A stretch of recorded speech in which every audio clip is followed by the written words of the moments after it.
Amal Unbound by Aisha Said. Chapter 15. Read for you by Mrs. Shoemaker.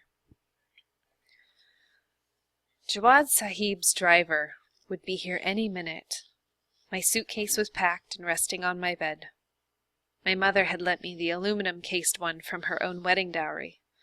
She filled it to the brim with clothing, nuts, and dried fruits. There was a tap on my bedroom door, and then Hafsa entered. She closed the door and approached me. "I was thinking about it last night," she whispered.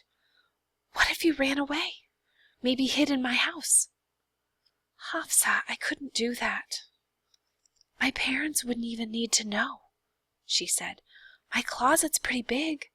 Nobody would ever guess you were at my place, and it could give us some time to figure out what to do next." "I can't. It wouldn't be safe. Not for me, and definitely not for you," I told her.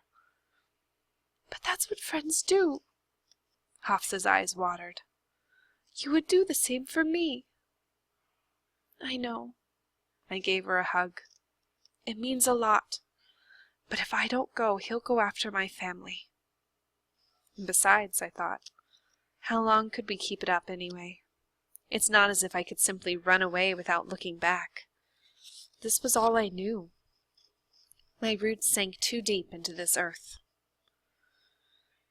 When we stepped out of the bedroom, Fawzia was sitting with my mother on our sofa. They wore cotton shalwar kamises, white, the kind some wore when attending a burial. "I knew he was wicked," Fawzia's eyes welled, "but who knew he was the devil himself?" "Did you pack everything you need?" Seema asked me. "I think so. I don't know how I managed to squeeze it all in." "Room for one more?" She handed me the doll from my childhood, the one our mother made for each of us. "You found it!" I scooped up the soft, worn doll and pressed its fabric against my nose. I decided to think like Safa. I found it wedged between the bundles of old clothes in the closet. "Thanks, Seema." I hugged her, our damp cheeks pressed together. I didn't know how I could handle this if Seema wasn't here. She would help Rabia and Safa through this. She would watch over our family. "Everyone keeps crying."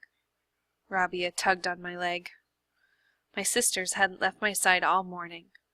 The little ones clutched my camise. "It's time, isn't it?" Parveen said as she and Omar joined us. Parveen's expression was drawn. I wanted to tell her how much I'd miss her, but the words lodged in my throat. Instead, I hugged her. I longed to hug Omar too, but in such a crowded room, I didn't dare. "I should have come up with a solution," he told me. "I was up all night. Nothing. I couldn't think of anything." "Abu promised he'll get the money," I said. "I shouldn't be gone long. A month, at the most." I tried not to focus on the fact that he wasn't there. He had stood over my bed early this morning watching me while he thought I was asleep. He had kissed my forehead. I realized now he was saying goodbye. A car pulled up outside. The engine cut off. I glanced around my home, taking one last long look at the worn sofa and handmade rug. My family and friends. Rabia and Safa were still attached to me. I lifted them up one at a time and pressed my face to their soft cheeks.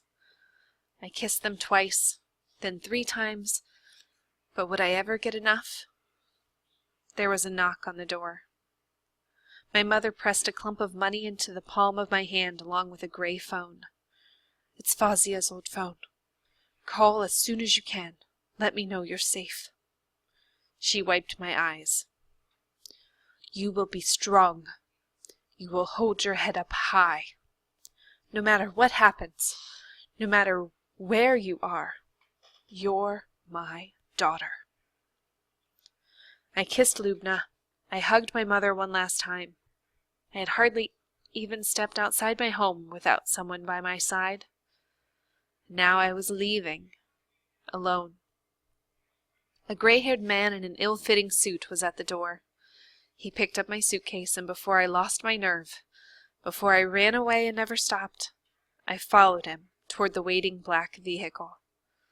I opened the door and sat inside. So many firsts. My first time in a car. My first time feeling cool air pressing against my face. My first time saying goodbye to everything I had ever known. Chapter 16. The familiar stretches of brown and green patchwork earth I had known all my life swept past me in a blur before transforming into plush, manicured green as the car slowed down and the driver turned onto a gravel road lined with shade trees. When the estate materialized in the distance, only the second-story windows and balconies were visible from behind the huge brick wall surrounding it. An armed guard with a grim expression let us in at the wrought iron gate. The steel lock clicked loudly when the gate shut behind us. The driver walked me into the cavernous house and dumped my things next to a marble staircase in the middle of the foyer before turning to leave. "Wait, Ghulam, what's this?" asked a gangly teenager with a mop of curls. He stared at me from across the foyer. "How should I know?" the man grumbled. "I'm Nasreen's driver, not his. Why I'm stuck running his errands is beyond me." He walked away, his footsteps echoing in the distance. The teenager stood in a sunken living room with oversized sofas. Next to him stood a younger girl, about my age, with a sharp jaw and straight brown hair. Floor-to-ceiling windows behind them overlooked a tiled veranda with wicker sofas and a sprawling green garden. "I think that's the new girl Mumtaz told us about," the girl said. "Remember?" "Why do we need a new servant for?" "How should I know, Bilal?" She turned to me and asked. "Do you know where you're supposed to go?" I shook my head. "Where's Mumtaz?" the girl asked Bilal. "She'll know." "Probably in the servants' quarters." "Can you take her?" "Nabila, you know I have to get these shoes to Jawad Sahib. I'm already running late." "Well, if she stands there gawking, it'll be us he yells at for not putting her to work." She sighed and walked over to me. "Come on," she told me. "Let's find Mumtaz. She'll know what to do." "Well, good luck." Bilal nodded to us before he hurried away. I lugged my suitcase and tried to keep up with her, but it was hard not to get distracted. The house was unlike anything I'd ever seen. Back home I could touch my ceiling with my hand if I stood on a chair, but here the ceiling seemed to graze the sky. Grim-faced family members stared at me from photographs lining the egg-white hallways. Each room we passed was larger than the one before it, and all were filled with brilliant rugs covering marble floors. Light poured in through enormous windows. I followed Nabila through the curved entrance down the new hallway. Everything was darker and shabbier here. Instead of marble floors, this part of the house had gray concrete. The cooled air of the main home was replaced here by hot, musty air and the smell of frying onions. A man in a faded shalwar kameez, holding a broom and a dustpan, brushed past me as he headed toward the main house. A woman followed, carrying a basket of laundry, pants and shirts, and shalwar kameezes piled in a heap. "Your arm any better?" The woman paused to ask Nabila. "Oh." Nabila glanced down. Only now did I realize her left arm had white gauze wrapped around it. "The burn looked worse than it was. The tray was too bulky and there was too many things on it." "Well, keep it bandaged for a week," she said. "Make sure it doesn't get worse." "I will," Nabila said to the woman. Did you find out how long Jawad Sahib was going out of town for? I know he's leaving after dinner. Bilal just loaded a pretty big suitcase into his trunk. It's got to be at least a week or two, but hopefully longer. She smiled before continuing on. Nabila ushered me farther down the narrow hallway and stopped at the rickety door. It creaked when she pushed it open. This is the only spare room, so it must be yours, she told me. You're next to Shagufta, the woman was just talking to. I took in the cramped, windowless space, empty except for the worn, sharp eye. This wasn't a bedroom. It was a prison cell. Beads of sweat prickled my forehead. "What's going on?" a voice said. It was an older woman with a nose ring like my mother's. "This is Mumtaz," Nabila told me before turning to her.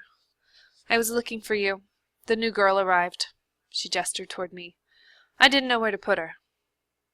"She's going to be in the room next to Nasreen." "Nasreen Bajai's room?"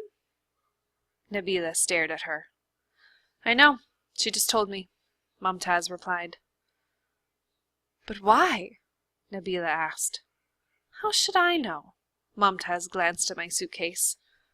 "Bring that along with you into the kitchen for now. Nasreen wants you to get acquainted there. She'll meet with you after dinner." I lifted my suitcase and pushed back my growing dread.